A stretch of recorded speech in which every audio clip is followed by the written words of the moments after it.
अब से थोड़ी देर बाद संभल बचाओ यात्रा की शुरुआत होने जा रही है। विश्व हिंदू रक्षा परिषद के कार्यकर्ता संभल पहुंचने वाले हैं। 1000 से ज्यादा भगवाधारी संभल बचाओ यात्रा में शिरकत करेंगे। प्रदर्शन की इजाजत प्रशासन ने नहीं दी है, बावजूद इसके विश्व हिंदू रक्षा परिषद ने संभल कूच करने का ऐलान तो कर दिया है। अब संभल के चप्पे चप्पे में भारी सुरक्षा बंदोबस्त किए गए हैं। कल भी लखनऊ में हिंदू संगठनों ने प्रदर्शन किया था और रिपोर्ट में जिक्र किया गया था कि आजादी के बाद संभल में कई दंगे हुए, जिसके चलते हिंदू परिवार पलायन करने को मजबूर हुए। एसआईटी की रिपोर्ट सामने आने के बाद ही कई हिंदू परिवारों के घरों में ताला लग गया और बाजारों में सन्नाटा। गुरुवार को एसआईटी ने 450 पन्नों की रिपोर्ट योगी को सौंपी थी और जिसमें 22 नवंबर 2024 को हुए दंगों की जांच की भी जिक्र है।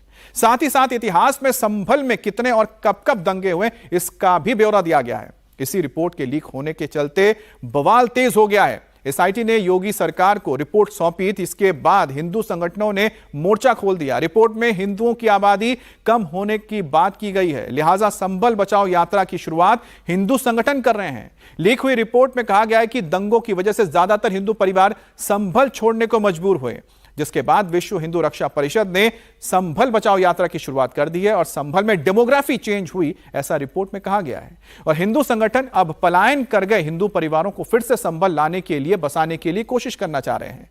एसआईटी की रिपोर्ट लीक होने से बवाल मच गया है। एहतियातन संभल में सुरक्षा व्यवस्था भी कड़ी कर दी गई है। हमारे साथ विशाल प्रताप सिंह जुड़ गए हैं।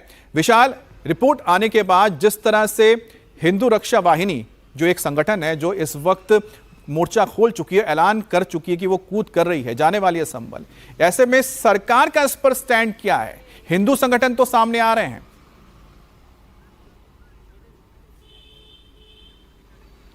देखिए अमित, इस पूरे मामले में सबसे जो महत्वपूर्ण बात है वो ये है कि विश्व हिंदू रक्षा परिषद कल ही ऐलान कर चुका है कि वो आज 12 बजे लखनऊ से 1000 भगवाधारियों के साथ संभल बचाओ यात्रा की शुरुआत करेगा और संभल तक जाएगा, जिसमें विश्व हिंदू रक्षा परिषद के अध्यक्ष गोपाल राय शामिल होंगे और 1000 लगभग कार्यकर्ता शामिल होंगे और 500 गाड़ियों का काफिला लखनऊ से होता हुआ संभल जाएगा, इस तरीके का दावा किया गया है। हालांकि प्रशासन की तरफ से इसकी कोई भी जो परमिशन होती है वो नहीं दी गई है और एहतियात के तौर पर पश्चिमी उत्तर प्रदेश की बात कर लें या फिर संभल की बात कर लें, वहां पर सुरक्षा व्यवस्था को काफी ज्यादा खड़ा कर दिया गया है। लेकिन कल जिस तरीके से प्रदर्शन हुआ, जिस तरीके से पुतला फूंका गया, जिस तरीके से बड़ी संख्या में विरोध प्रदर्शन किया विश्व हिंदू भारतीय रक्षा परिषद के लोगों ने, कार्यकर्ताओं ने, उससे यह माना जा रहा है कि आज टकराव की स्थिति बन सकती है, क्योंकि अब से 1 घंटे बाद ही विश्व हिंदू रक्षा परिषद को यहां से निकलना है लगभग 1000 भगवाधारियों के साथ संभल के लिए, और वो वहां जाना चाहते हैं। कल की पीठ के प्रमोद कृष्णम से मुलाकात करना चाहते हैं, वहां से जिन हिंदुओं का पलायन हुआ था डर और भय के माहौल में,